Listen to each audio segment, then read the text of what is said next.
Alright guys, so welcome back, and in this game, as promised, the only thing that we're going to be doing is we're going to say when the meatball comes to a complete stop, then basically destroy it and give me another bullet. So right now we shoot our tower and we're out of bullets, not very fun. So in order to do this, we need to head over to the event sheet, and the event for this, or the thing we're going to be checking for, is we're going to be looking at the meatball's velocity. So add event, meatball, and this is actually called compare under physics, compare velocity. So it's going to give us a couple options for velocity: the x, y, or overall velocity. In other words, the overall speed of the meatball. So what we want to do is we want to say, is this meatball less than or equal to, and this is where it's kind of weird, 0.1. Now, why don't we just say, is it equal to 0? Well, the reason that you never want to do this whenever you're making a game is because sometimes computers get hung up and they store like the number 0, they treat it as a really small number, like 0.0001.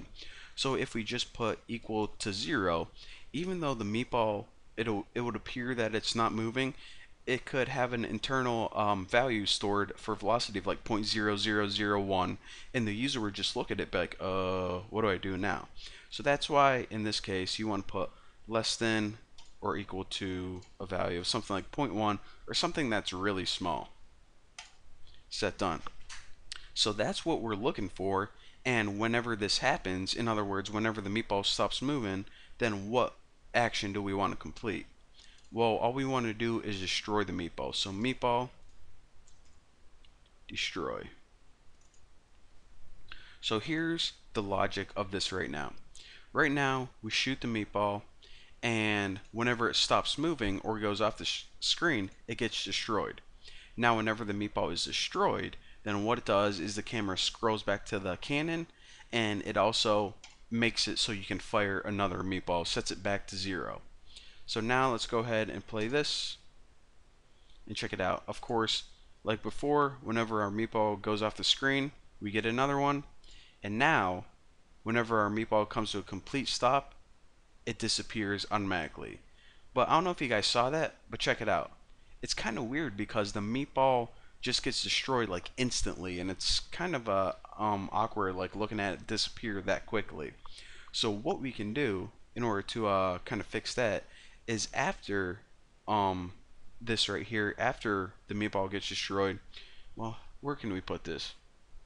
Alright, so even though we'll move this around a little bit, what we want to do is on this event where the meatball comes to a complete stop, do this. Add another action, and this is actually going to be a system action, and this is probably easier if I just code it first and then show you guys what I'm doing. So add a system action and type wait and put something like 1.5 and hit done. And now take this new action, and if you click and drag it, you can put it right above meatball destroyed. Now all this action does is it pretty much it doesn't do anything else for 1.5 seconds. So you're saying, okay, whenever the meatball comes to a complete stop, wait for 1.5 seconds, which gives the user a little bit of time to realize, like look around their game and see the destruction that they've done, and then destroy the meatball. So now whenever we play the game, it just doesn't disappear instantly. Destroy your tower, waits a little bit, and then the meatball gets destroyed. Pretty sweet. So that's what we wanted, and now we can fire another one. It doesn't disappear right now, but right then. So of course we don't want everything to happen instantaneously, or else it'll kind of mess with the user, and no games do that. It's just too confusing. And that is also another really handy command, wait. So, you're going to probably be using that a lot in your game development. But for now, thank you guys for watching. And in the next tutorial, well, we got a few more things to cover before this game is done. So thank you guys for watching. Don't forget to subscribe, and I'll see you next time.